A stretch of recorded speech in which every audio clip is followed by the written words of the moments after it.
Ready? 5 seconds. Start. I am glad to welcome you to this conference. The main initiative for calling, which belongs to my friend and colleague, when he first suggested to me that there should be a meeting of vice chancellors and others to consider how we can improve agricultural education in the country. I readily agreed there is perhaps no single issue which is of greater importance for the future well being of our country. A hard fact which we must face is that the economic life of India is not properly balanced between agriculture and industry. Though there has been considerable development in industry in India in the last 50 years, we cannot by any means call India an industrial country. The basis of our life is still agricultural, and the vast majority of our people depend on agriculture for their livelihood. In fact, curious as it may seem, the pressure on the land has on the whole been increasing in spite of the growth of our industries. It is therefore all the more regrettable that we cannot produce enough food even to meet our requirements. Roughly 8% of our people are in some way or the other connected with the land, and yet we have to depend upon foreign countries to get enough food for our people. In sharp contrast, we find that the USA, where not even one fifth of the people work on the land, not only produces all its food but exports vast quantities to other parts of the world. We must therefore ask ourselves the reason why, with four-fifths of our people on the land, we are still deficit in food supply, whereas other countries which do not use even one-fifth of their manpower for the production of food are surplus areas. A searching inquiry into this problem is more necessary as our position has not always been so bad as it is today. Until some years ago, we have in fact been exporting wheat and other food grains, but since 1983, we seem to be suffering from a perpetual shortage.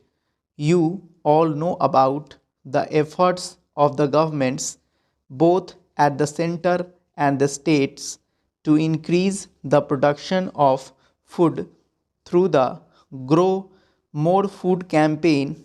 I think you will all agree that the results have not been commensurate with our efforts in this regard as such.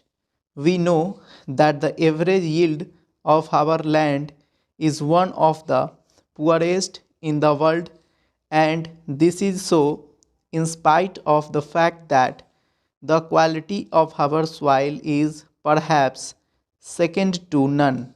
The only explanation is that our methods of agriculture are not fully effective. We must therefore think in terms of a change in our agricultural methods. This can be achieved only if our agricultural education is thoroughly recast. I think you will all agree that the present system of agricultural education in India is not satisfactory. It has not proved adequate even in normal times. During an emergency like the present, its shortcomings are only too apparent. Most of our universities have some provision for agricultural education, but the education is mainly theoretical, so that the results we could expect from the application of science of agriculture do not materialize. On our agricultural graduates are fit for the almost everything except becoming agriculturalists themselves. Our present agricultural education is defective because it lacks adequate practical basis. An even greater defect is that agricultural education is not an essential part of the general education of the country. Education is intended to develop the potential abilities of the individual in the context of requirements of society. In a country like India, where agriculture is not only the main profession but the dominant way of life, it is necessary that agriculture must enter intimately into every aspect of general education.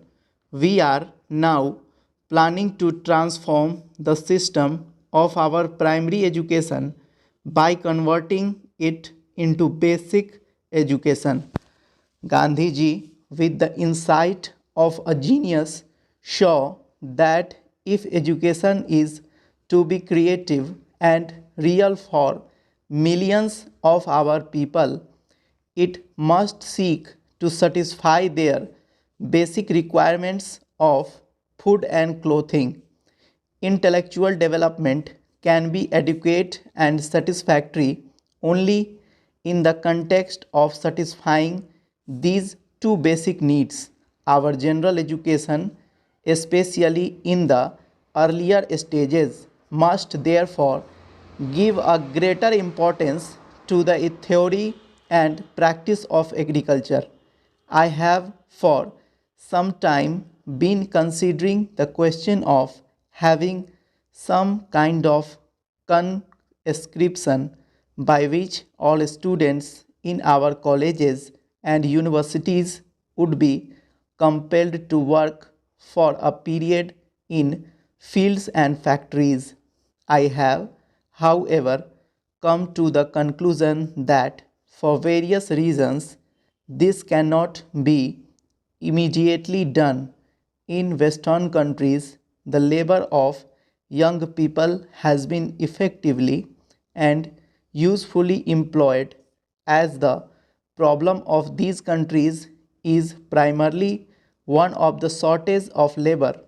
In our country, if there is an excess in anything, it is that of manpower. It will not be incorrect to say that almost all Indians are underemployed. Stop.